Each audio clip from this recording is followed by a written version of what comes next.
Hello out there, ladies and gentlemen. This is Brian Sapinski and Paul Williams here from Lost Silver Productions.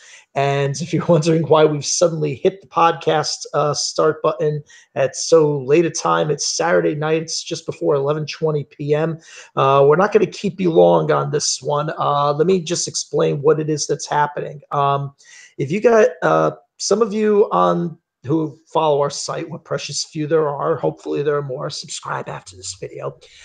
They recall back in October, we did a podcast about our love for professional wrestling, or at least that most of us on the team enjoyed pro wrestling.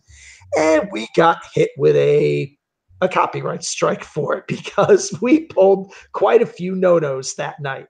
At least of which was using NJPW footage, knowing damn sure well that NJPW is really, really strict about copyrights, and then us stupidly trying to fight them on it when all we had to do was just like, you know what? Let's bow out. Let's not even worry about ad revenue. Let's just leave it be. At least the video got to stay up.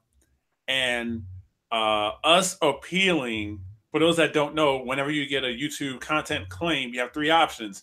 You can do nothing, which is just sits up there, it does whatever. All the advertising revenue that would be received for that video, regardless of how long the clip is, gets pushed over. We can appeal it, in which case, when the appeal is made, the person who answers the appeal can just be like, okay, we'll withdraw the claim.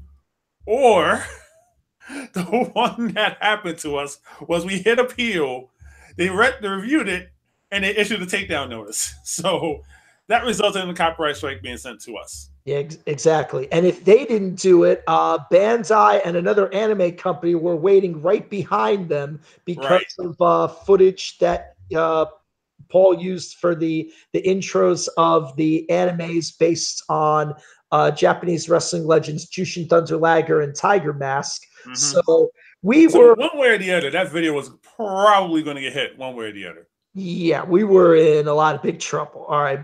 Well, not major trouble, just enough that that YouTube was just like, yeah, y'all got to resolve this. Yeah, no, thanks.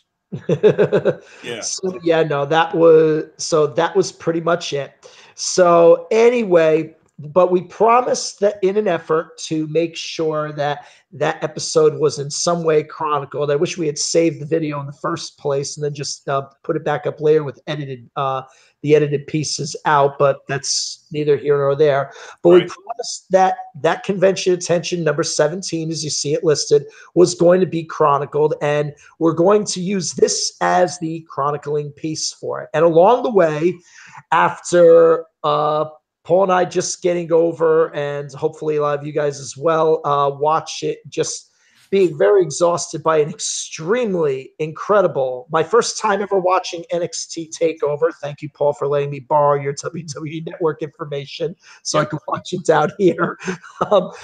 My first time watching anything NXT whatsoever. This TakeOver event was absolutely bonkers. And we got WrestleMania to look forward to tomorrow, no less.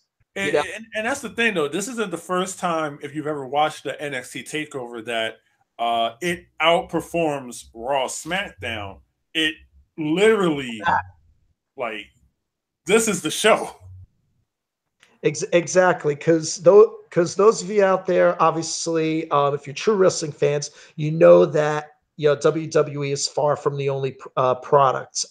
You know that Ring of Honor exists, extremely incredibly talented company and stuff like that. New Japan Pro Wrestling, which is now in recent months started to make its way over into North America and have events and shows and a established TV product, or trying to establish one here. So I mean, the world is just growing stuff. And then of course for us, from our past memory, us growing up with WCW, ECW, and all that kind of thing, the legacy of those still live on, stuff like that. Heck, last night just had the Hall of Fame ceremony, and I didn't even realize this. The Dudley Boys being inducted into the WWE Hall of Fame, first homegrown ECW act to get into the WWE Hall of Fame. I never realized that. That was pretty crazy. Yep. I didn't even get a chance to watch the Hall of Fame ceremony. I'm the one with the network access, and I literally forgot that they changed things around because NXT is now a thing. So, and Hall of Fame ceremony was actually last night. It actually just aired on USA Network just a moment ago, Well, or at least the highlights bits of of it. it because the thing went forever last night. It was 4.5 hours. It started at 8, didn't finish till 12:30. It Yeah, was I blame nuts. that mostly on Goldberg's speech and basically WWE just backfilling a lot of the time. Yeah, but it's something that's like they got to start putting some time limits on those induction ceremonies. The first time I Well, watched, they did that. They did that when Tyson went up and gave his speech. Like he rambled on for a little bit, and they were like, "Yo, we gotta go. We gotta go." hey, Kid Rock kept it short. Well, I mean, to be fair, the celebrity wing doesn't really have that much to really say. Like the only Oh, celeb true. wing Yeah. induction that I thought took a while was Drew Carey's, and even then he was like, "All right, well, here's some things, and I appreciate the opportunity, and yeah, done. Moving on." Tyson really had a reason to give a long, lengthy speech because he was an integral part to WrestleMania. I think that was 14 or 13. Um, was it 13? No, it was 14. It was 14. Yeah, Tyson was 14. Yeah. Right. And I wouldn't mind seeing him having given a long, lengthy speech, even though his involvement was just here's the thing that I did. I met Shawn Michaels, blah, blah, blah, blah, blah. Trump's wasn't that bad. And I know people have words and feelings about him, but seeing as though how he hosted Mania in his casino for WrestleMania 2, 3, For 4 and 5, he did it. 4, 4, 5. Yeah, I'm sorry. 4, 5, and I think he did one more in AC. I just well, no, he was part of one more, the one where he got to shave Vince's head. Vince's head. Yeah, that was about it. So obviously he got the he should belong there. Some of the other celeb wing ones that I'm just scratching my head off. Like, all right, P Rose definitely gets it because he's been in He had his WWE. infamous moments with Kane. Yeah. I think if I remember, I think Pete Rose was the catalyst of starting a celebrity wing because it's like, well, baseball ain't going to induct them. We'll induct them and just keep it along on that. Right, exactly. Yeah. So, here as we're continuing to talk here, Paul, do me a favor, help Anthony get in the room here because he's trying. I send him the link, but he's having trouble. Get, try to try to get him connected in if you can. So, anyway, but that's so you get the idea with the Hall of Fame, and then of course, yeah, probably the big emotional moment from last night's Hall of Fame with regards to Mark Henry's induction. He spoke solely for himself. He said, "This isn't from the company. This isn't from the other guys. This is from his other brother." He specifically put an emotional call out to Martha Hart, the widow of the late Owen Hart, who died 19 years ago in that tragic accident. He said, "Owen needs to be here. Everybody wants to see Owen in the hall. Martha is the only one that doesn't." It was pretty. It was a pretty emotional moment, and we'll. Who knows if that'll ever come to be? That's. It's a very It complicated. really, for those that aren't aware, Owen Hart tragically passed away at the Over the Edge pay per view in 1998. My first ever pay per view experience when I was a little kid. Wait, Over the Edge 1999, when Owen Yeah, died, was your first pay per view. right, right. And Oh evidently, boy! Owen had that accident involving the rigging of his harness being lowered down into the ring, and it just went haywire. I won't dive that much into it. Ever since then, WWE has been trying to get in contact with Martha Hart, the wife of Owen Hart, in regards to using his likeness and everything like that. Because in an event of somebody's passing, any contracts that have to be executed are still have to be passed on by the estate, which AKA means the remaining family. And in this case, this means Martha Hart and her kids with Owen. And just so people are aware, Owen Hart, part of one of pro wrestling's greatest wrestling families of all time, the Hart family. Living up in Calgary, Canada. That started with Stu Hart and his infamous wrestling dungeon that taught many superstars of of wrestling past and present and things like that. So it's a name, if you're just getting into wrestling, you're well advised to know. So as you were saying, I'm sorry, Paul. Yeah. So ever since then, there has been a drive to go ahead and memorialize Owen, and pretty much Martha wants absolutely nothing to do with Vince McMahon, the family, and the World Wrestling Entertainment altogether. So every single push to get Owen in still falls on Martha Hart allowing it to happen. We've seen the Warrior family going ahead and make amends with the McMahons. We've seen Bret Hart going ahead and make amends with Vince McMahon.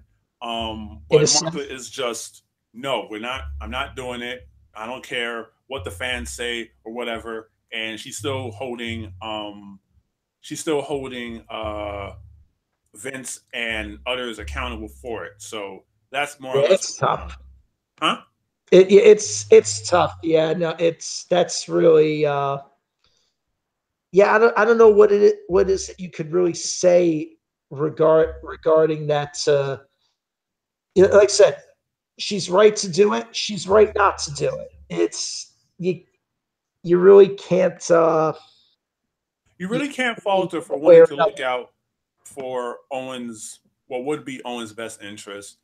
Um, and it really is what it is. There's not much you can really do about that. If he does get in, if they do get the nod, then they get the nod. If not, all the other fans out there generally know that Owen is definitely a shoe in. Any like the moment that the lock comes down, that is when the moment that the lock comes down, it's over there. He's in. That's it, and that'll be the year that everybody will want to watch. Oh yeah, of course. Yeah. Are you having any luck getting Anthony in the room here, real I quick? can't seem to get a hold of Anthony whatsoever. I sent him 2 messages He's here over now. FaceTime. He's on Facebook now. Not on mine. I mean, He's trying to look for our Google group. I'm telling him there is no group. no, no, no, no. So, yeah, here, yeah, just try to get it, get him in here or whatever, so we can just have a thing here. But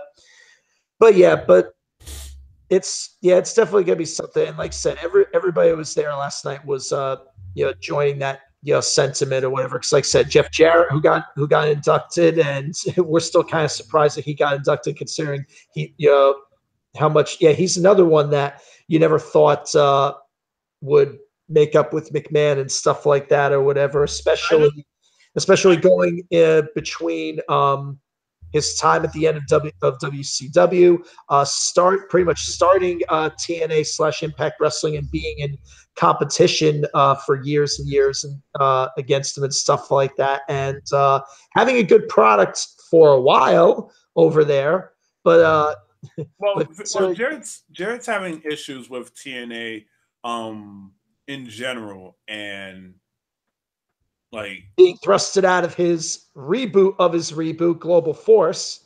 yep, and that's just it's like everything that could go wrong with an acquisition did go wrong, and Jarrett probably had his own understanding of what was going on. Yeah, no, definitely true.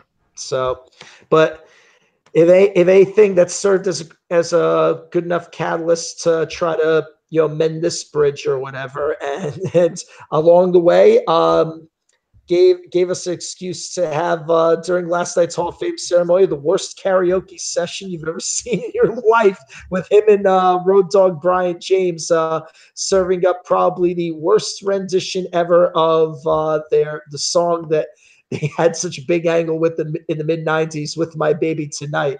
Yep, That was absolutely terrible. that was terrible. It was funny as hell, but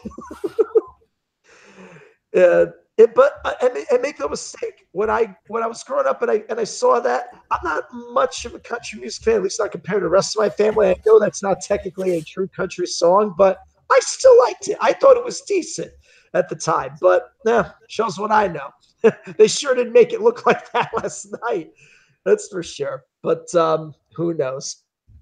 But but yeah, but it just gives you an idea there of, like I said, the big name. Oh, and Hogan got a few different mentions last night or whatever. The first one surprisingly from Devon Dudley during his induction. He was saying it, number one, that Hulk Hogan was one of his first influences as a kid to see to get into wrestling. And he made a joke that's saying, like, I even tried to be like Hulk Hogan when I was a kid. I mean, hey, I've got the tan. He actually said that. I got a very funny laugh from people last night or whatever. And some are predicting that if that could be in his speech and that could get over and stuff like that, maybe with the trouble that some people know about that Hulk Hogan has had with his personal issues that got him kind of thrust out of the WWE spotlight in recent years, that may be the initial catalyst for a comeback that, okay, maybe all is well again. So who's to say? But I don't know. We'll figure it out. All right. Anyway, let's while we're here, let's get down to the major business at hands or whatever, because in the midst of all this and trying to process everything we just saw with Takeover New Orleans, we've got WrestleMania to handle tomorrow, and a lot of matches to cover here. Let's just see if, as quickly as possible, if we can try to figure out what we can probably expect from all these matches. I mean, some are going to be dead on predictable. Others, maybe not so much. So it's really going to be hard to predict some of these matches because the WWE really hasn't been consistent. But I guess let's just start let's start with the pre-show and then work our way forward. Let's just go with that. Right. Okay. So, I mean, I have no prediction whatsoever for the Andre the Giant Memorial Battle Royal. Of course, another legend of the business. Oh, and don't forget Tuesday night, HBO, the biopic that they're doing on Andre. Definitely watch it. That's funny. The last time when we did this, the Ric Flair ESPN 30 for 30. Go watch it if it's probably in their replay archives if you never saw it or whatever. Go watch that sometime, and then if you got HBO, watch the Andre the Giant biopic on Tuesday night. So that's going to be good. But nobody's ever really made something out of winning this battle royal. It's supposed to be a launching pad, and it hasn't been yet. So who wins? So the only thing that I can guess is for the battle royal, it's going to be one of two people. It's either going to be Big Cass returning because he's been out for a while now, and he's now going to be. I think he's been cleared to return. Samoa Joe is also a possibility to come back into the Rumble. Excuse me, to the Battle Royale. He'll be in the greatest Royal Rumble in Saudi Arabia at the end of this month. I think Samoa Joe has been announced for it. Pretty much. Hold on for 1 second. Extreme close up on Paul. Yeah, no. Because I'm reading Anthony's message from me real quick, and I'm still trying to like troubleshoot what exactly is his problem. Oh, I see. Oh wait, there it is. Oh wait, no, it says Hangouts Chrome extension. Okay. Well, while you're doing that, but in general, I don't think we necessarily have a winner. We got to see if ultimately if the Andre the Giant winner actually means something or whatever. So we'll just have to let that one play as it is. But the women's battle royal, formerly named after the Fabulous Moolah, we're not getting into that can of worms. We would need an entire podcast segment to go ahead and discuss what happened with that. Let's just say some stuff came up about Moolah's past. Nobody liked it, and WWE got put into a corner and said, we're dropping her name and we're just going to keep the Battle Royal on the card. Yeah, fans actually pressured M&M Mars because Snickers is the main sponsor for WrestleMania, and they said, tell them to get rid of this, and they did. So, but a lot of people are thinking that there's only two participants in the women's battle royal that are going to matter because they're the only ones that have any legitimate storyline coming into it, and that's Sasha Banks and Bayley. A lot of people are thinking it's going to come down to the two of them. The question is who wins and who ultimately comes out of it the heel, because I don't think it's been exactly established as to who the bad girl is in this one. I think that they're trying to say that it will be. I'm leaning towards. What do I want to say? I'm leaning towards Sasha being the heel in the situation because the betrayal was during the Women's Royal Rumble in January, and then that whole First, entire thing went awry. So I think that and then it's the going to start elimination there. chamber extended it. Right. Like they've been hinting at breaking up with each other for the longest. Right. And I really don't think that um this situation helped matters, if anything. Might have actually made things worse.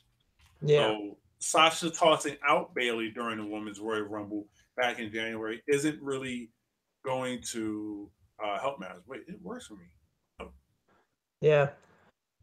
And my two kids, Brian and Joey, for what parts of WWE they do watch or whatever, they're both huge Bailey fans. Brianna obviously gets it a lot more, and she does not want to see Bailey turn bad in the first place, even though we've tried to get her to understand that if she did, it wouldn't necessarily be the worst thing, because in terms of character development and stuff or whatever, it might actually in the long term be a good thing. But who's to say?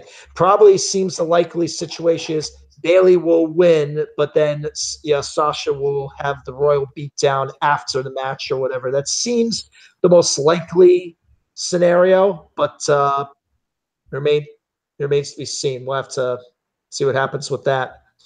And then the other pre-show match, the finals of the tournament to crown the new cruiserweight champion for 205 Live, Cedric Alexander and Mustafa Ali, a tournament existing after Enzo Amore had his legal troubles and got fired from WWE while still cruiserweight champion. So they had to do this whole thing. And this is going to be the chance for the 205 Live brand to rebuild after it's been floundering for the last year and a half and stuff like that. Who takes it? You got your money on Cedric? I have it on Cedric. Same. I really Cedric's been there from the start. And I know that generally doesn't matter, but it should in regards to starting something with Cedric because he's been a part of every single active feud for the belt. So I really do see him getting it. That's it. Yeah, it seems fair to me or whatever. But yeah, we'll see what it is that comes of that. All right, so that's the pre-show here. Okay, let's go to the main card now. If I could just dig up the information.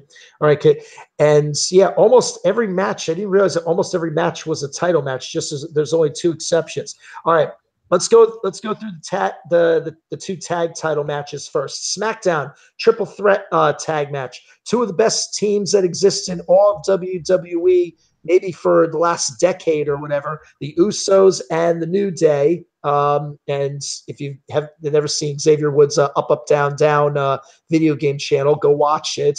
It's hilarious. So you get to see a lot of the other WWE superstars just being themselves and stuff like that. And the Bludgeon Brothers, Harper and Rowan, within this match. I I don't see the Bludgeon Brothers taking it, but who of the other two defend? I would probably say the Usos defend. I would say the Usos defend. New Day has been the longest reigning tag team champions period in the WWE's history. So I Can don't you? think that they're Oh, going to can you give them do a the hip chance. swerve? Can you do the hip swivel?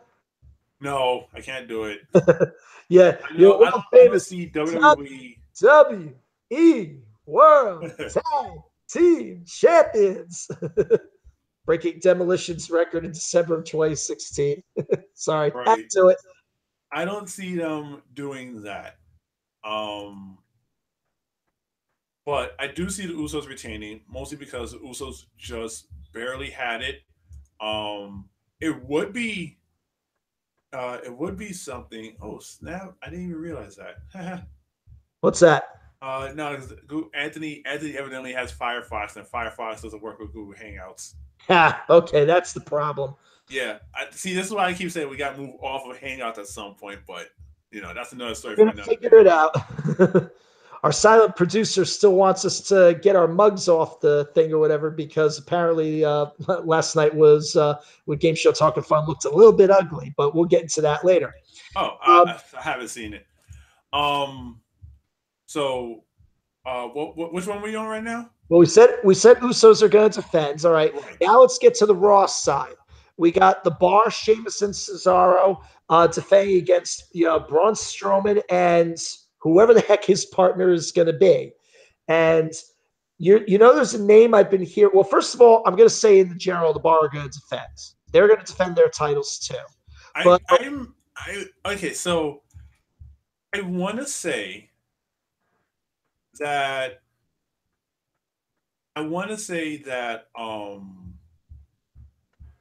his surprise partner is going to be Joe. If Joe's not in the battle royal, I want to say that Joe is going to come back for the tag titles, or it'll be Cass with Braun in the tag title match. But obviously, we know somebody has to be a part of this match. They're not going to try to create a team hell no situation and have one. Oh, sorry, not a team hell no. They're not going to try to create a TNA situation where Joe wins the title solo handedly, has to pick the tag team partner. No, they're not going to do that. I don't think Joe. I don't think when Samoa Joe won the tag belts by himself in TNA, I don't think he ever did pick a partner. I think he just held on to them on his own. At some point in time, I remember somebody winning the belt solo, and at some point in time, they're like, "All right, you're winning the. You have to pick a partner at this point." We got when it was either when Angle had it or when Joe had it. It was one of those two, and that was just another weird day in the reality of trying to figure out what's going through TNA's mind. Um, but anyway, so it's obviously he's going to have to pick a partner. WWE doesn't want to do one person winning the tag belts, and that's not good for anybody. Um, for as far as the match is concerned, I want to say Braun wins it with the new tag partner, and if it is Joe or if it is Cass, even though he mostly had a an interaction with Joe. Like Joe will be the interaction to go for, since these are two big guys that are just ripping everybody to shreds. Hell, for as far as we know, it could be the Big Show, because I think Braun was the You one want that put to the Big Show out of action. I've thought the idea of Big Show possibly being it too and stuff like that because that would bring that full circle. But here's another one that could be full circle. There's been a name that's been growing in the rumor mill for the last couple of weeks or whatever, all of a sudden out of nowhere, and people are seeing and hearing it, and it's making a lot of sense because obviously in pro wrestling everybody's got their catchphrases there's and with Braun's catchphrase of "Get these hands," there's another one almost similar that is strongly linked to Braun Strowman that people are starting to get behind the bandwagon of. "Get these hands" is reunited with "Any man with two hands." James Ellsworth. Well, okay, so the only problem with No that, chin wonder. the only problem with that is I know for a fact that that's not even possible because Ellsworth has been taking independent, like he's on the independent tag team champions with Gilbert right now. Oh, that doesn't mean anything. Well, That no, it kind of sort of does because he if, can, he can come in as a one-off. Look at what Rey Mysterio did. but then that'll be kind of like a Rumble. giant waste of the whole Braun Strowman is the number one contender thing. That's my problem with that. Like, yeah, he can come back for the one-off, sure, except that it will be a huge waste to have Braun win with the one-off or Braun lose because of the one-off, because that means that we won't have a follow-up match for the blow-off. He's they've booked Braun into a corner either way because there's obviously bigger plans for Braun, but they refuse to give him the rub in that direction. I mean, and obviously when and that's one thing that people that don't follow pro wrestling, you gotta understand that obviously we know it's predetermined. We know all of this stuff is well written in advance and things like that as to who's going to win, who's going to lose. But the idea that certain wrestlers that the fans are behind in whatever capacity and all that kind of stuff and want to see get elevated to the next level, and the people who are writing and booking the shows just for whatever reason refuse to do it, and it just gets so doggone frustrating. And Braun Strowman, who has been extremely over in WWE for at least the past year and stuff like that, is just one of those people that's stuck in that position. And this match is what really makes it most so. He's kind of damned if you do, damned if you don't in this situation. Pretty much, pretty much. And it's for that reason I'm saying the bar retain so they could give him something better.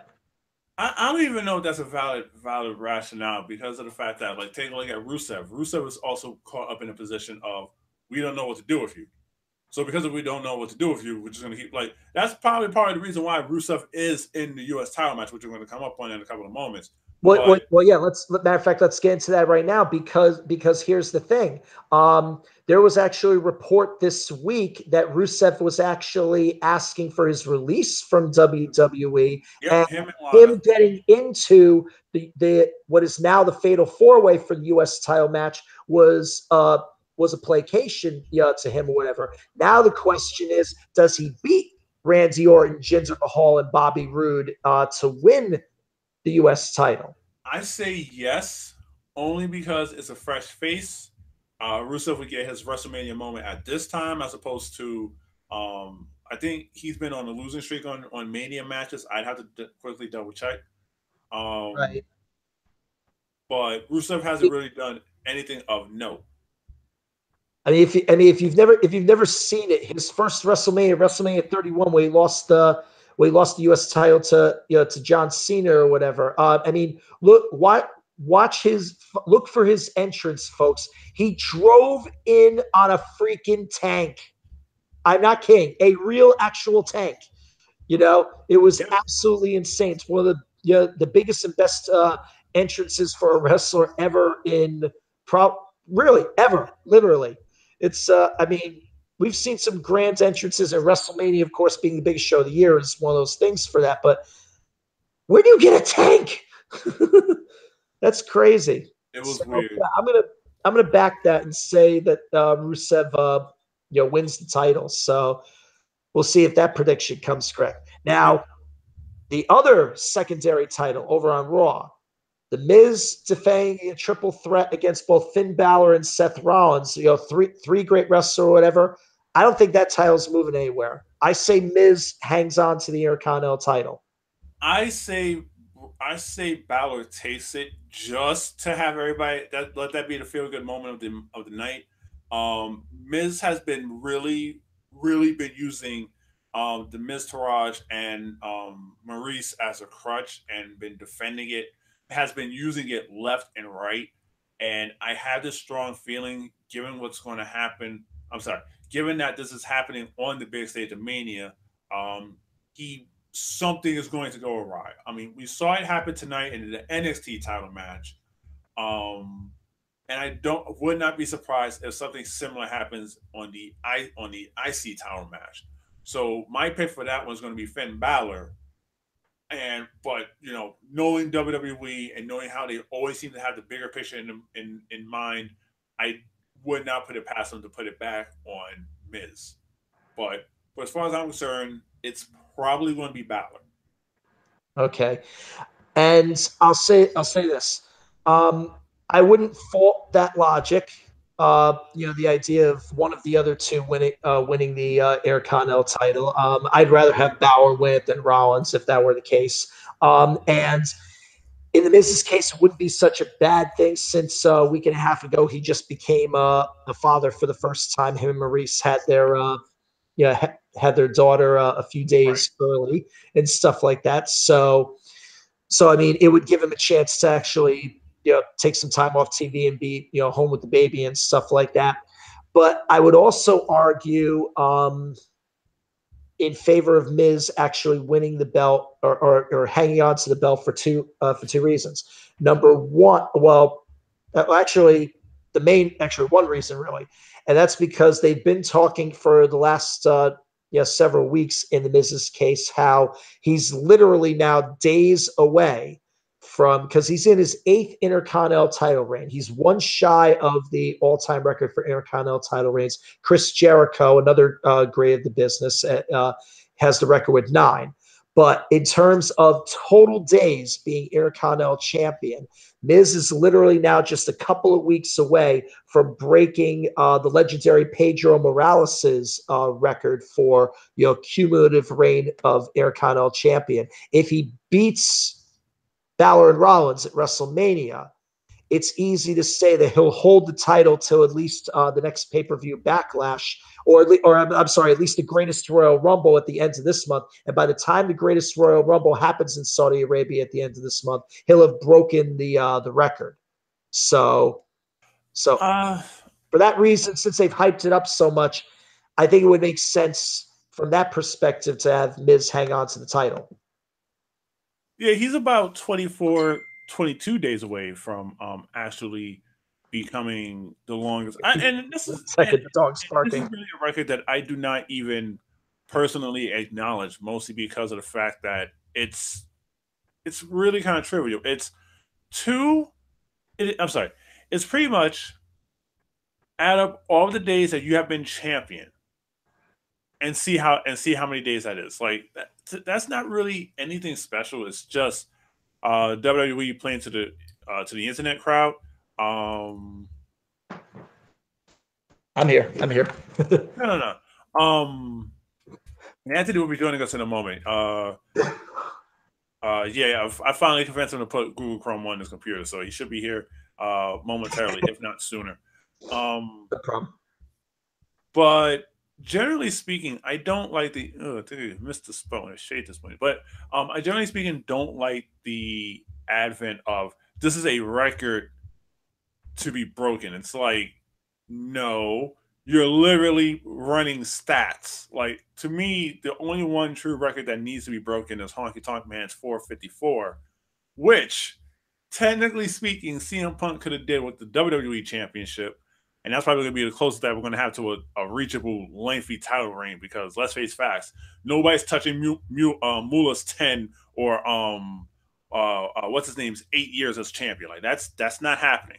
Mula was 29 years. Well, does WWE recognize all 29? Yeah, there were some theoretical.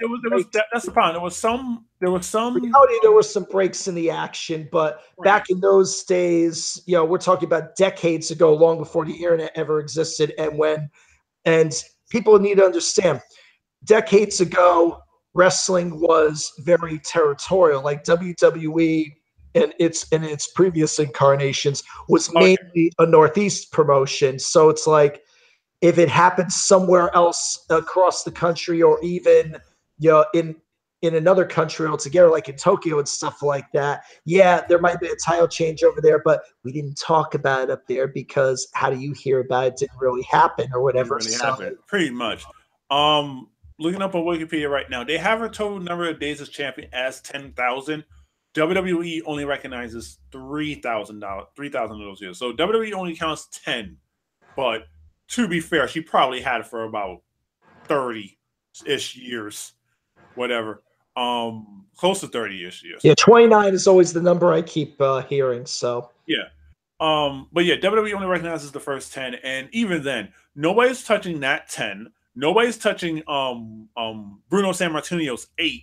So it's like the closest you can do is Punk's 434 or Honky Tonk's 454. Those are the only two dates that you can even relatively count. Well, perhaps so. But hey, to still have held it collectively more days than anybody else is still a nice feat within itself. So that's still a good thing, however. And in terms of number of title reigns, yeah, you talk about like everybody totes, Ric Flair's and now John Cena's 16 title reigns between them and stuff like that. which So just means that he's only lost it 15 times. And to be fair, won it even 16 times, you Flair's lost it 16 times. yeah, even Flair's 17, excuse me.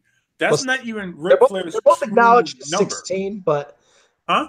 they're both acknowledged as 16, but we know in Flair's case again, similar nature in the idea that some happens that were controversial long before TV and things like that that are not officially accredited as losses and regains or whatever. It's just Yeah. this continuation.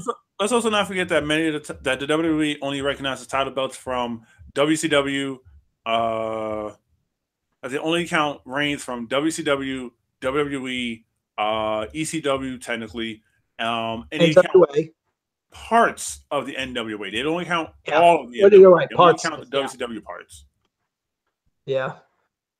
Yeah, you start to learn, folks, that wrestling has a lot of revisionist history. But again, that's just the way it was in the old. I mean, it's not much different like a comic book retconning out certain details from a story. Exactly, you're right. So there it is. There. Speaking of John Cena, real quick, while we have it here, the big question people are asking is he's attending WrestleMania tomorrow as a fan, but a lot of people are expecting, especially with Kid Rock being inducted into the Hall of Fame yesterday, that he's going to come out and sing the American Badass version of The Undertaker that John Cena has been trying to call out for the last month or so. And a match is going to take place right there on the spot, or at least not a match, an extreme moment of sorts. I'm on the same boat. I do see. Okay, so we don't officially have a match. We will probably see Cena at the start of the show. He'll probably act in the host role, the same way how, The New Day did it last year. yeah, he'll probably go on ahead, grab the mic, and say, "Hey, how are you guys having a great time?" Advertised it that way. Yeah, he'll probably do something like that. I'm going to guess at towards the middle portion of the card, you'll probably see him make a call out for the Undertaker, and then that's what, like, I do not expect an actual match to take place. Um, I more or less see a confrontation happening, if anything. Okay, kind of along the lines of when the Rock and Ronda Rousey 3 years ago, punking out Triple H and Stephanie McMahon. Right. I see something like that happening, and oh man, I don't even want to know talk about what's going to happen with that Rousey match, Well, let's um, try. but I kind of see that happening mostly because Undertaker Rousey has and been, Kurt Angle against no yeah, Rock, just so people aren't confused. Yeah. but yeah, and it's just going to be a real weird thing that's going to be happening with Cena. But I do see that Cena's going to start the show in the crowd, middle of the card. You're going to see him make call out the Undertaker. Undertaker's probably uh is probably going to segue into Kid Rock performing Roland, and then No, that was Limp Bizkit that did Roland. Yeah. So American Badass was Kid Rock. there you go. You're probably going to see um yeah, you're probably going to see a segue into Limp Bizkit going on ahead, performing the song, and then Undertaker comes out on the bike, Kid and then Rock, not Limp Bizkit. yes, sorry, you're going to see him. You're going to see I him. know, You're it's going to see late. Kid I Bizkit. know. You're going to see Kid Rock on the stage performing, and then all of a sudden the stage goes dark. You hear the gongs, and then out comes the Taker on a bike, circles the ring, comes up to Cena, and then now we got it. Now we have that confrontation. I don't know if it's going to be a match. Yeah. Well, either way, should be fun for a moment and stuff like that. We'll see how that plays out. All right, but now your thoughts on the mixed tag match with Kurt Angle and Ronda Rousey versus Triple H and Steph. I really only see this ending in one way, and that's Rousey turning on Angle and having Triple H and Cole win. Uh, Angle's probably going to get fired after this. And Rousey will now be a part of the new Authority, more or less, because oh god, no, I hope not. I know that that's a legitimate. Listen, I know that it's a legitimate possibility. That's one of the big ones for it. We know that this is all going to come down to Stephanie and we know it's going to Rousey. come down to We know Stephanie and Triple H and Rousey. Kurt are just window dressing for this match. We know Right. that wholeheartedly.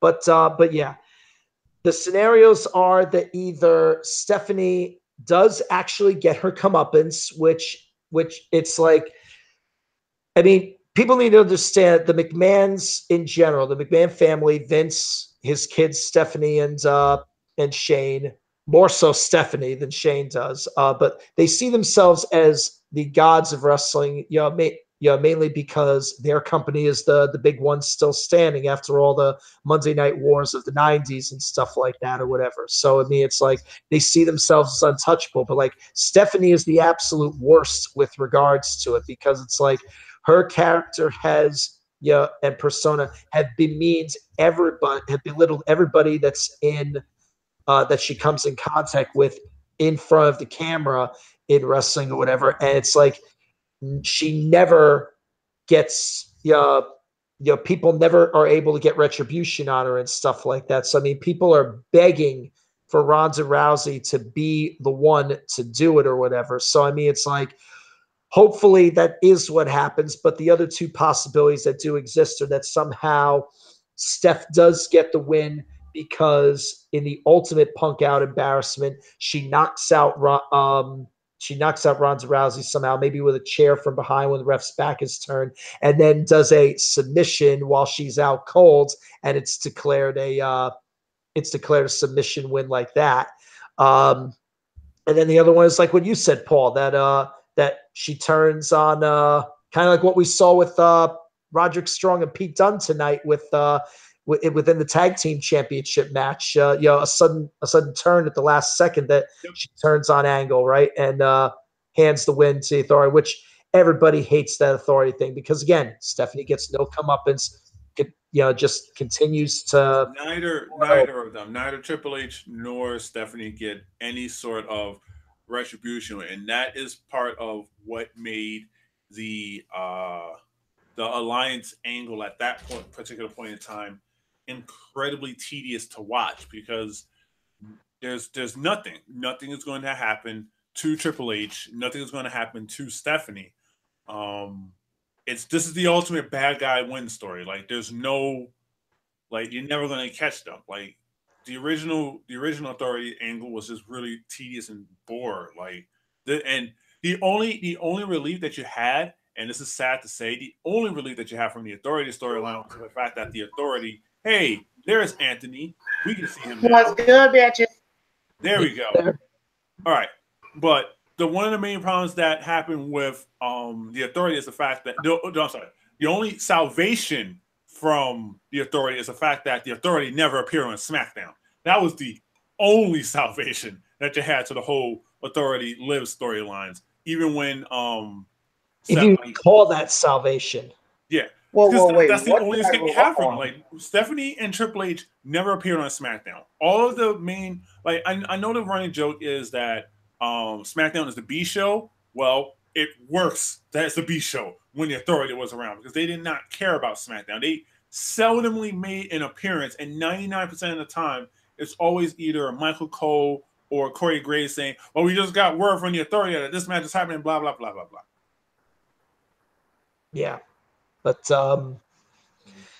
it's tough. It's tough to say there or whatever. But like I said, but I see that as less of a possibility in terms of a McMahon swerve in that one versus the other tag team match on the other side regarding the McMahons that a lot of people are seeing the swerve for, and that's Shane McMahon and the in-ring return after a 2-year retirement, 3 years out of the ring of Daniel Bryan, Mr. Yes Movement. Yes.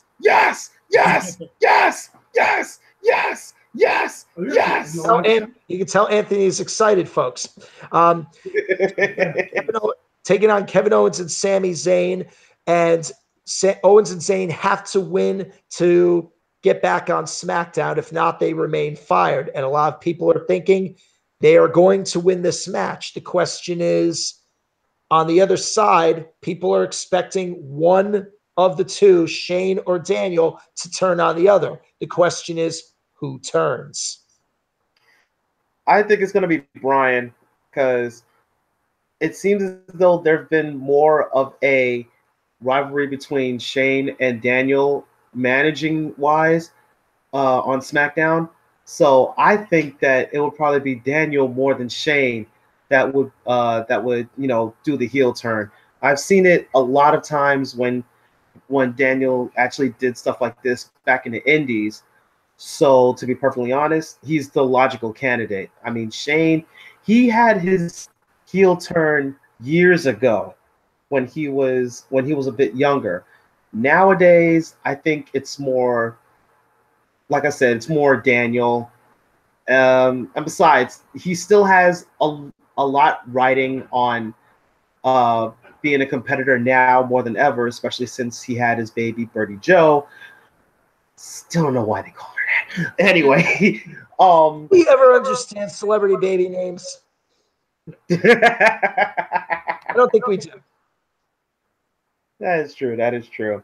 But definitely, I would go with Daniel Bryan over Shane McMahon doing the heel turn.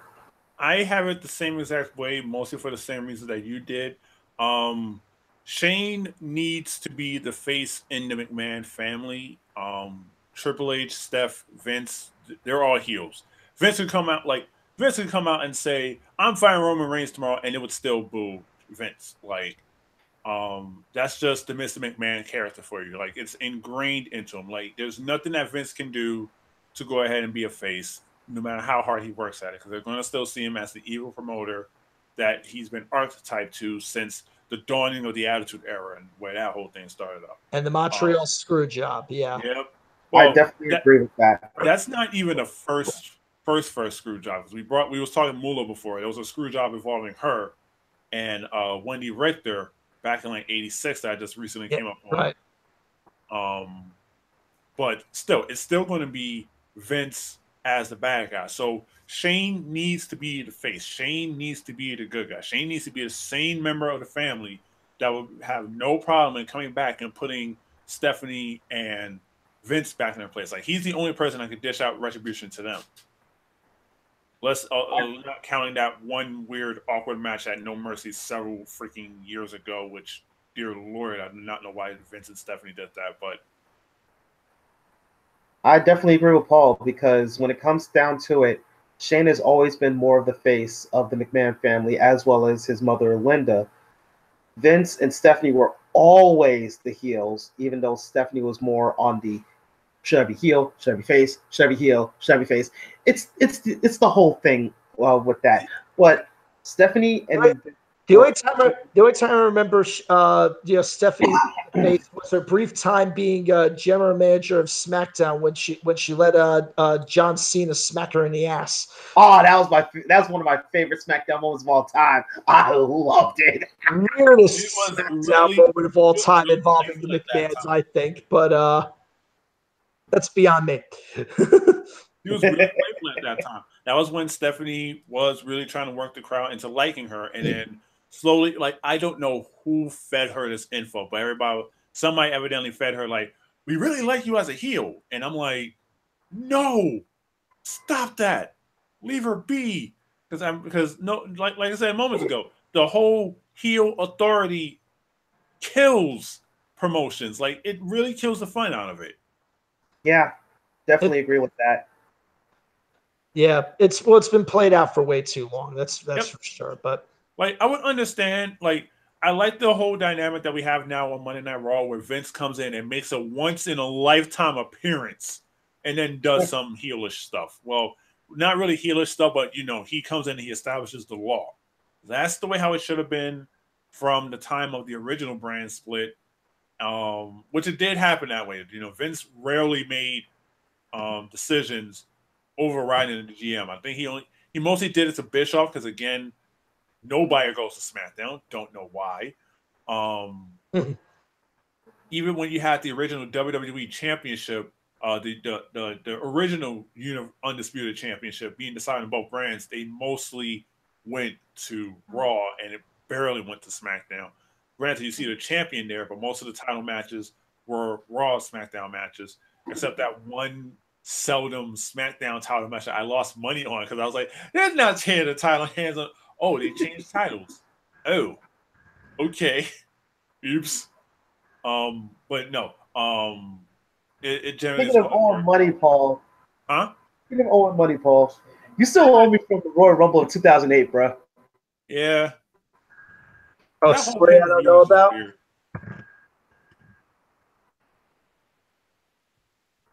So who knows? Remember the that's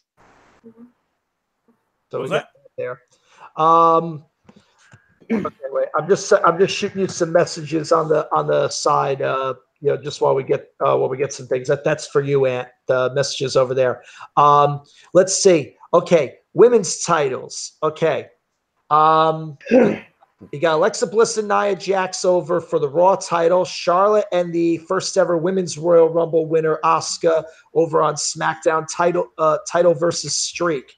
Tough to call. I don't think both women's titles are changing. I think one does, the other doesn't, and it's very tough to decide which one changes.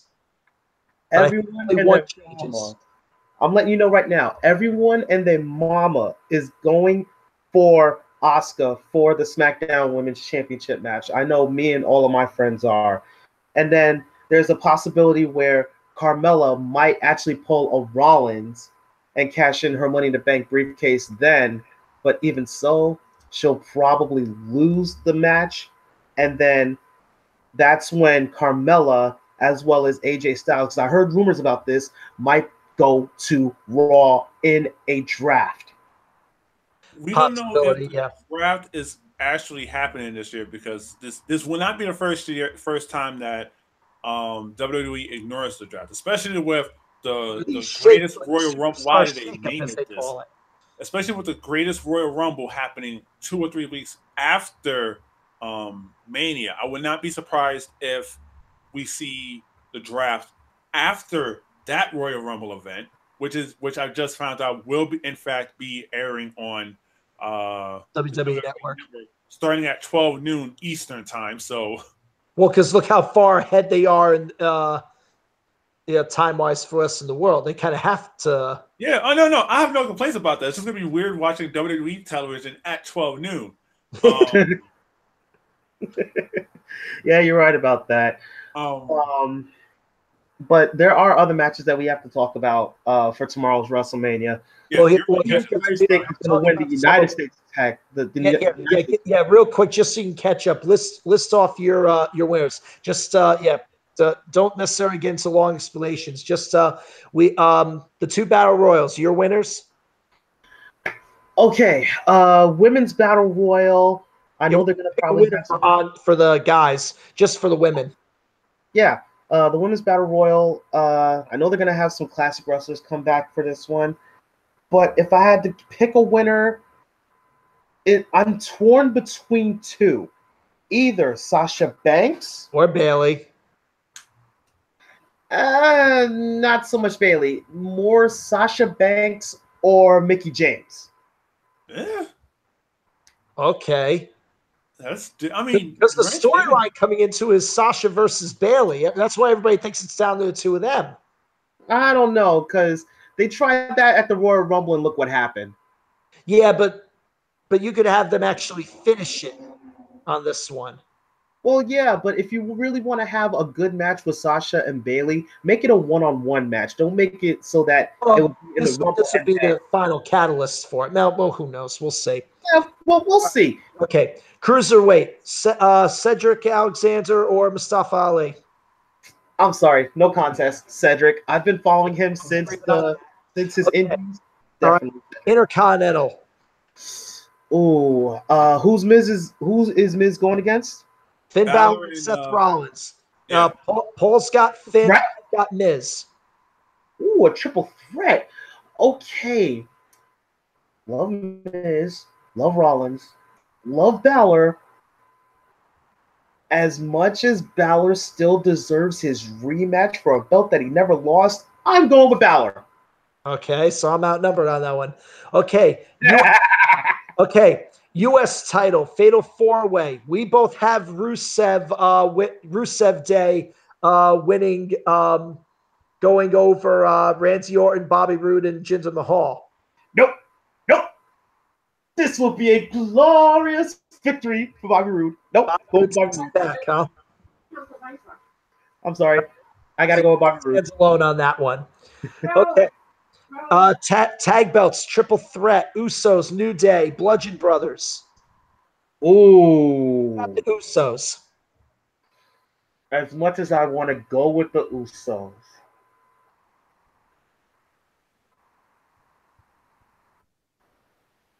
Nah, screw it. The Usos have been this a long time, and because of it, they've become one of the most hungry and fighting tag team champions of all time in WWE. Part of me wants to go with New Day, but I'm going with Usos. Okay, so we're all agreeing on that. And we seem very torn about the Raw tag belts. I say the bar defends no matter who Braun's partner is. Paul picked a few different possible partners. And did you actually decide who was winning that? I definitely said it's going to be Braun and whoever the mystery partner is. Braun and insert here. Okay. I've been hearing in the wrestling dirt sheets that one of his picks might be Bray Wyatt. If it is, then I'm going with Braun and Bray. I'm sorry. Well, that would be interesting. I didn't hear that one. I've been hearing James Ellsworth coming back for a one-off. I doubt that. Besides, I heard James Ellsworth is a world champion at another Indies. That's what Paul was saying. Yeah, he just became tag champs. Yeah, there you go. With Gilbert. That's why I said a woman.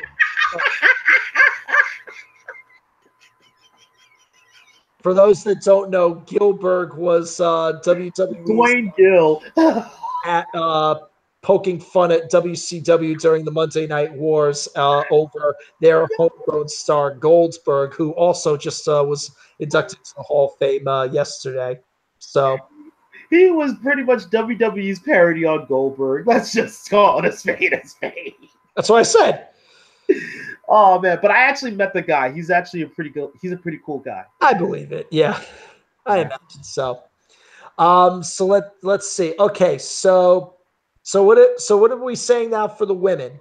Who's like I said, I think only one women's title changes hands. And I'm torn as to which one. I still say it's possible for both. If Nia Jax doesn't win the belt, then I at least say that she's going to win via disqualification. Because Alexa Bliss is going to have to cheat her ass off just to go ahead and get out from that match. Good luck with that. I honestly think that Nia Jax might win against Alexa Bliss, but somehow they'll probably give Alexa Bliss the win, either by DQ or count out. As for Asuka versus Charlotte, I already told you how it might go. Asuka will win the belt, and then Carmella with the Money in the Bank briefcase, which guarantees her title shot, which she's got to use it soon. Yeah, Carmella will come down. She's only got a couple months left to use her Money in the Bank briefcase and fail. Yeah, I definitely see her trying to recreate the Rollins and backfiring. Yeah. Well, we'll see there. Yeah, I'm not sure exactly which way, but I can't decide on this one. But I feel confident enough in saying that there will not be two new women's champions out of WrestleMania. Either Alexa or Charlotte will hang on to their belts somehow, some way. It's gonna be a shock and a bummer in one respect to the other, but that's just how I feel. So we'll see there. But that's the problem. If they want to keep Asuka happy, they have to let her keep her undefeated streak alive. Well, all right, but wait. But I what's don't think that the this is a matter of thing keeping her about happy. keeping her happy or whatever and stuff like that? Everybody has to understand that this whole thing, and the same thing was true with, we just mentioned Goldberg a couple of minutes ago. Goldberg, for people that don't know, when WCW was existing, this when he came around the late '90s. He started with 173 match winning streak, and along the way won the world title in the midst of that undefeated streak. But everybody knows that an undefeated streak has to end sooner or later. Now, in Goldberg's case, it ended in very pitiful fashion, losing the championship to Kevin Nash in a match that Kevin Nash booked himself because he was the head booker at WCW of the time or whatever, which was always a problem in the WCW NWA days. Long story, don't ask. And he won it in the dumbest way too, with Goldberg getting a cattle prod taser to the chest from Scott Hall when the ref's back was turned, stuff like that. Obviously, Asuka's streak will not end in such in a kind of fashion Abysmal like that, fashion. but I damn the sure streak's hope going it to does end not. eventually. The question is how, to who, and will the how be the right way to do it? And I feel this could be the best opportunity if this is the time in such a heavy marquee match as this. I actually have a theory on that. If they were going to end Asuka's streak, the two best pay-per-views to do it next year would be either the Royal Rumble or WrestleMania, while still having the women's championship. Reason being is that with a undefeated streak with Asuka, that's actually more more viewable than how Goldberg's was. And when Goldberg started, it was 3 days before my birthday back in '97. And now to have him in the Hall of Fame, congratulations, by the way, Goldberg. I think this would be more of a legacy that Asuka would be leaving for future WWE women superstars and women in the wrestling industry to try and do something that has never been done. I mean, in 2 years' time, Asuka was the only women athlete, any athlete, period, to beat Goldberg's record straight out. So honestly, I would say next year's WrestleMania or Royal Rumble for Asuka for her streak to be over. You give it that long, huh? Yep. I don't think that the WWE has the patience or the tolerance to go that long with an undefeated streak. Best Gone most 2.5 years already. most Which is recent. insane. Well, keep in mind though that this is also counting. They continue the streak count from NXT. Right. So now she's on the main roster. And the last time a superstar had a massive win streak was Rusev, and that ended abysmally at the hands of Cena. Sadly. So as far as Asuka's concerned, the But only way how that can end, there's no Cena level superstar within the women's division. So the only way how it can end is either at the hands of Alexa Bliss or Charlotte Flair or Bailey or Sasha. maybe even Sasha Banks. But But seeing out how of Sasha the four of them, Paul, I think that Charlotte has the best credentials to be able to do it. Agreed. Here's also the other problem with this, and this is also why I did not like how they did this Royal Rumble. Because normally in the past in Royal Rumbles, if the champion declares a person on the opposite brand, that member of the roster joins the other brand immediately. Asuka is still a part of the Raw brand, challenging for SmackDown's world title. Or right. am I getting it wrong? No, I did that right. It's Asuka from Raw challenge for SmackDown's Raw Women's Championship. So that lies the problem. Is this saying that if Asuka wins, she jumps over to SmackDown, or that the belt comes back to Raw? But then you'd have to. The thing is with Paul, I actually have the answer to that.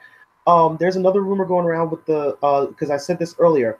When it came to Asuka winning against Charlotte tomorrow night, this is going to go into the draft where Carmella is going to be traded to SmackDown to replace that one hidden part of the uh, of the roster that's missing for the women's division. So look for Carmella to go from SmackDown to Raw. I wouldn't also be surprised, and on some real grimy WWE stuff, because WWE's been known for letdowns. I would not be surprised if Asuka and Charlotte have a 5-star, 6-star knuckle drag out all across the match. Asuka wins. Charlotte, Carmella comes out, cashes in, and just picks up the easy way. Like that would be the bullshittest way, and I would hate to be Carmella at that point because she would start catching Roman Reigns levels of heat. Oh, of course. There's one problem with that. With Asuka, she's not like Roman Reigns. She's not like any other American wrestler that we've grown to love or hate. Oh, no. Here's the problem. I know she has the skills. That's completely fine. Every WWE superstar has skills. How much you want to bet Vince or somebody's going to tell Asuka to lay out? But that's everybody seems to remember. Everybody seems to keep forgetting that. Yes, we know the Japanese guys have skills. We know the independent guys have skills. What do you do when Vince McMahon tells you to lay down? That's the one problem that everybody seems to forget how things work in WWE. WWE is not a skill contest. We're not picking who's the most talented to be champion. We're trying to pick who does Vince McMahon want to see as champion. Like this is his what's that stupid mode in WWE 2K17? This is his WWE Universe mode. We're just going along with it, praying to dear God he picks the right switches. Yeah, one problem with that, Vince isn't in charge right now because he's overseeing stuff for XFL in a few. Keep in mind though, Triple H that's actually in charge. He was still at Raw. He goes to Raw, and I guarantee he's going to be at WrestleMania. He will be at Mania is his baby. He will be at Mania. Course. He'll be at the gorilla point right there, like do this. And then, God forbid we have him come out and bust his ass off again like he did at Royal Rumble a couple years ago, because that was funny. I didn't even realize he got hurt. He was just screaming at everybody on the floor. That was just pathetic. But Royal Rumble, yeah, I went back and looked at that a couple months ago. That was hilarious. And you just see him sitting on the floor. I'm like, is there something wrong, Vince? Did you hurt yourself? It was really hilarious. I love that moment. What happened, Vince? And he actually did hurt himself. Floor. You need to go to the bathroom? He hurt himself to the point where he one quad, and then later on, he refused in the back. He refused help. Tried to walk it off and blew the other one. Yep. It was weird and terrible. He pulled a double Kevin Nash. We didn't even know that was possible. Hey. But no, that's the one thing I keep reminding people about whenever it comes down to work wrestling. It could have been a lot worse. Wait, Paul, it could have been a lot worse with he blew the quads. That's one thing. He could have ended up pulling a sit and just snapped his leg clean. Yeah, we're lucky about that. That was sorry. Because seeing as though how many of the WWE cringeworthy directors are, it's out there. seeing as though how the WWE directors are and the camera guys are, I don't know if they would have had the snap reaction to go ahead and say, "Get that shit off TV. Don't look there. Go look over there. Look at the crowd. Don't look at the ring. Don't just Like, you know how they always do in their panic moments, like for example when King caught his heart attack, WWE was panicking out like crazy. Michael Cole was the only sane enough person to go, I'm just going to cut the audio feed right now, and I'm going to look after the King for a moment. Get somebody the fuck out here right now. Easy. It's true. It's true. It's crazy there, but we'll see. All right. Let's wrap this up. However, this went on way longer. I thought it was going to, but okay. Well, if this were a normal length podcast, would be game. It would be a full 90 minutes. So this might as well serve as a replacement for. No, yeah, that's true. All right, yeah, we're at about 15 minutes left anyway. So let's get to the big two. Let's get the big fish, the two big title matches. All right. Let's get the more comfortable one out of the way. AJ Styles, Shinsuke Nakamura for the world title. Nakamura hands down. It has to be Nakamura. If Nakamura, okay, there's no the one of the weird things that happens in this match is that there's no heels. AJ's not a heel. Nakamura's not a heel. So one of two things is going to have to happen, and I'm willing to bet it's going to be on AJ. AJ is going to start doing some really heelish tactics, low blows, playing dirty, and whatever to keep the title. And Nakamura's just going to be a shining, baby face that he is. I don't see it happening any other way.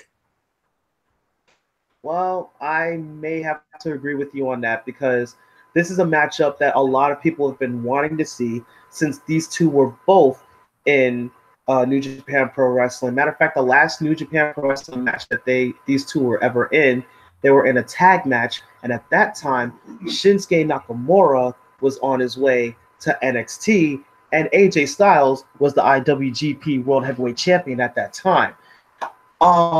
This is going to be a match that everyone wants to see, and to have AJ Styles pull a heel turn, it'll just make the fans love him even more. So I would say for AJ Styles going in a heel turn, but even so, it's still going to make for a good draft when AJ is possibly going to get drafted to Raw. I do see the Raw and SmackDown titles exchanging places in the draft. I don't see them exempting anybody. All the champions, like the best case scenario, if SmackDown does lose a champion, let's be honest, they always break these things so that way each champion is balanced. I only see the SmackDown title. I'm sorry, I don't see either of the two women's titles changing over because that'll be too complicated to like keep track of. Even though all they would have to really do is say swap belts on your way out. I do see the IC and US titles changing again. Maybe not until about a month after. About a month after the Greatest Royal Rumble, which WWE needs to just completely rename that event to something else. Like, come on. They should save that for January.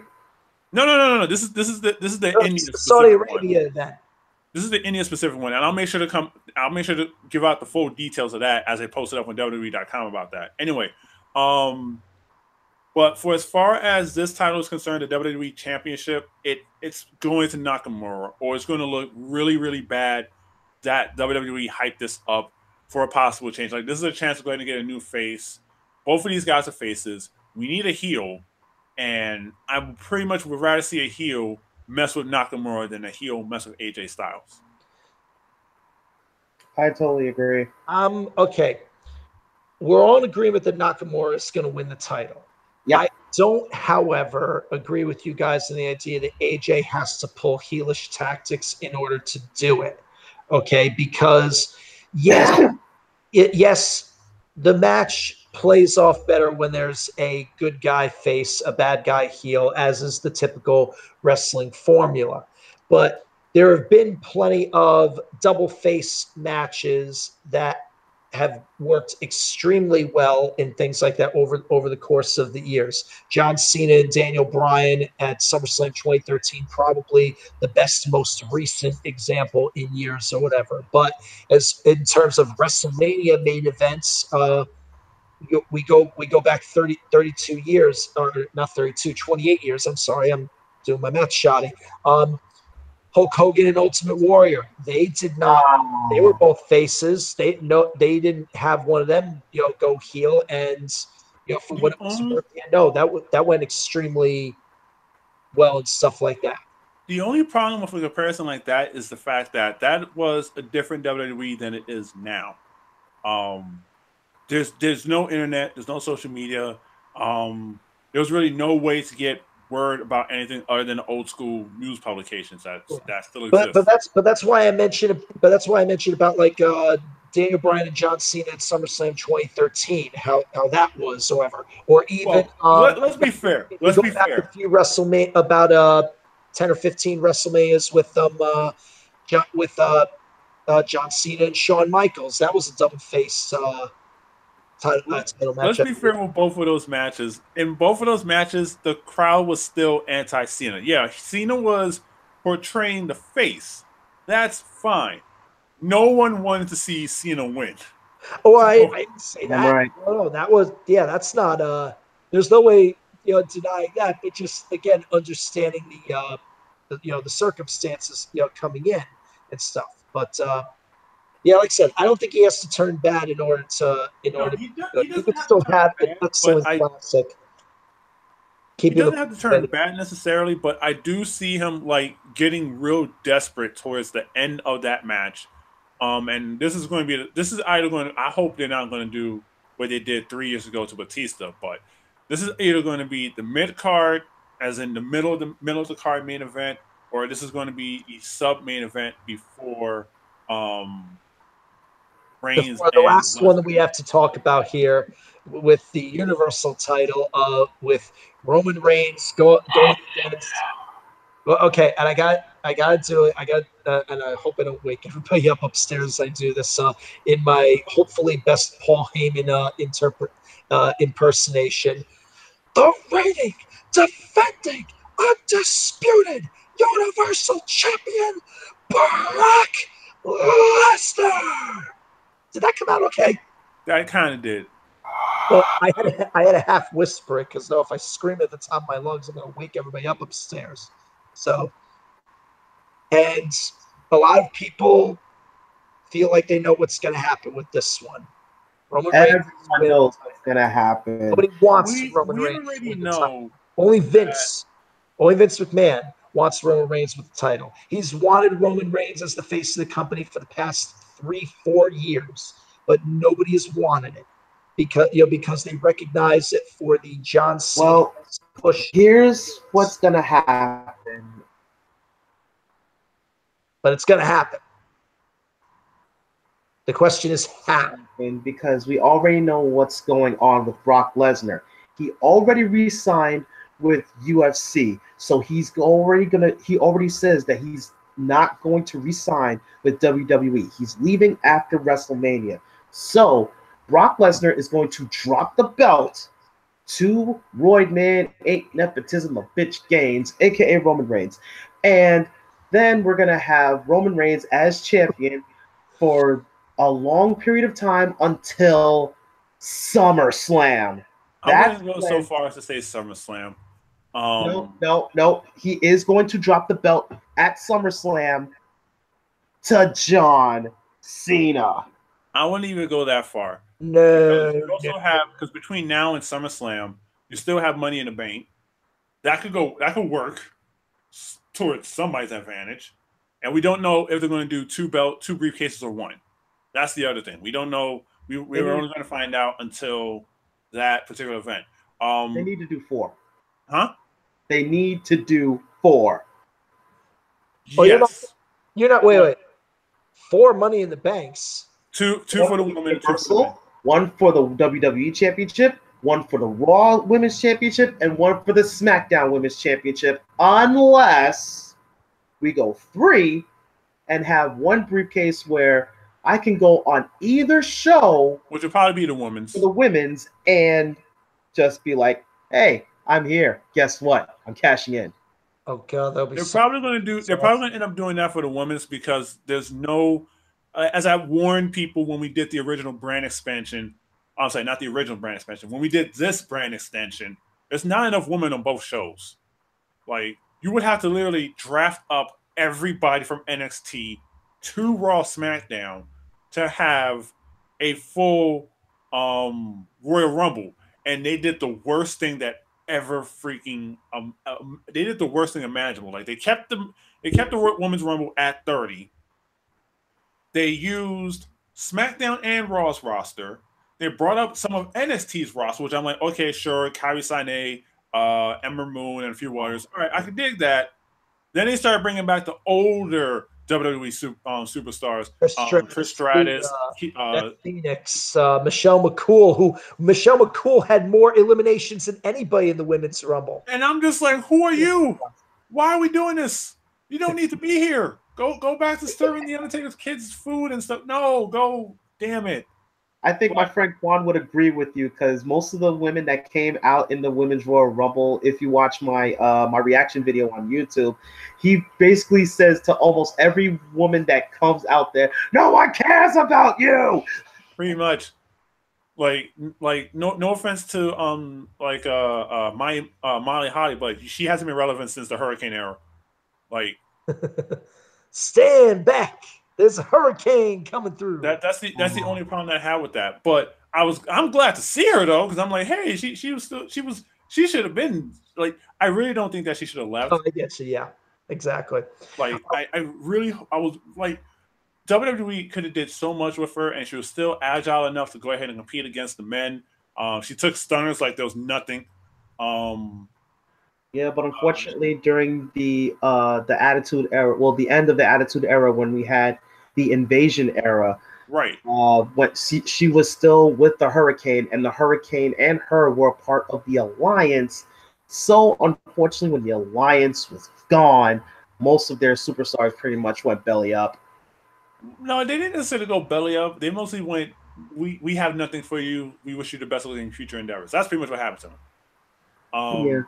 Which also was another reason why I think that the brand expansion should not have happened. But the original one. Then I got proved wrong on the first one. I was like, all right, I'll own up to that. Then this current one, I'm like, you guys have not proved anything, because you guys have we literally had the same match from the pay-per-view 3 weeks ago tonight on Monday Night Raw and SmackDown. Like, what's going on? Yeah, pretty much. And also, one important thing is that SmackDown has actually been having more title matches than Raw in recent They're memory. going the Russo method, and I do not like it. They're going the Russo method with this thing, and I really do not like it. They're just trying so hard. But back to the matter at hand before we start deviating too far. Last match of the night. Oh, by the way, I don't think we heard your opinion about Cena Taker. If that's going to happen. No, it's not going to happen. They already made it official. Cena is actually going to fight, and I can't believe they're actually going to do this. They're saying that he might fight Rey Mysterio tomorrow. Oh no, Mysterio's injured. Yep, Mysterio was injured weeks ago. No, that was taken off the table. He got injured just outside of the Rumble on a regular house show. So then, if that's the case, then there's no match for Cena at WrestleMania unless he finds himself someone last minute. I don't think they're going to do him last minute like that. They're probably just going to have him host the event. I guess that they're going to have him host the event. There will be something with Kid Rock on the stage. He's going to start performing the Undertaker's theme song. The lights are going to turn out. We're going to hear the gong. We're going to see Taker rolling into the ring with the motorbike. Then some kind of confrontation between the two of them, and I do not expect the match. All right. I do not expect. I want to see Motorcycle Mark. Yeah. Yeah. All right. Really? All right, but final question. Finishing up and coming back to the Reigns winning the title. Some wondering, will Heyman pull another swerve like he did years ago to Brock Lesnar and say this was the plan all along? I can see that. As much as I want to see it, people want to see Heyman stick around. Well, unfortunately, when Lesnar goes, so will Paul. Well, so that's what he says. Well, his contract isn't necessarily over. His is not tied to Lesnar's. Right. His is tied directly to WWE. WWE brought him on mostly for backstage support. And he did the Lesnar thing because it's like, look, Lesnar sucks on the mic. He can't tell a good story anymore. We need you. Doesn't matter who it is he's talking for. Lesnar's, Heyman is just the best talker there is in the world. If we had Heyman here right now, oh trust me, he would run circles around us, in anything we try to ask him. We like every other interview that I've ever seen. People like us, or even the credible people like What Culture and Wrestling with Regret and stuff like that. Anybody that tries to interview Paul Heyman comes off looking like a blithering idiot. He just that way. So trust me, I could easily see Heyman sticking around by pulling the swerve and siding with Roman. So pretty much you're trying to say that Roy Man ain't nepotism of bitch gains is going to be a Paul Heyman guy? Yep.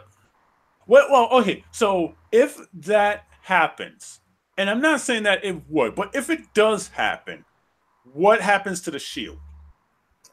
The Oh, Shield the would Shield be thing dead. has been dead since Dean Ambrose got hurt. Yep, and Well, we no, haven't seen hide nor hair of him since. I mean, I mean, Rollins and Roman have still been pushing the Shield stick for a long time. Yeah, but they haven't even been doing it right now for a couple of months. Mostly because they've split and decided to go back to tag action. I mean, I'm sorry, singles action. Excuse me. Let They didn't have Rollins no with his feud with choice. Balor, and of course Roman trying to get back the Universal title. I'm sorry, trying to get the Universal title. This is his first. This will be his first title reign with it.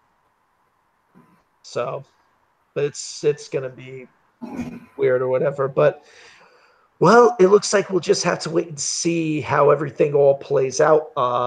Tomorrow night or whatever. Hey, we've got 7 hours of WrestleMania to try to process. I don't know how the heck we're gonna do it. I don't know how anybody could stomach that much, but Stomach what? Oh, you needed WrestleMania, 12 hours. we'll try. That's the way it is, and just and if anything, for the uninitiated that look on this podcast that don't know pro wrestling, good luck if you had a idea of trying to. It's a very complicated world. Pro wrestling is always was, always will be.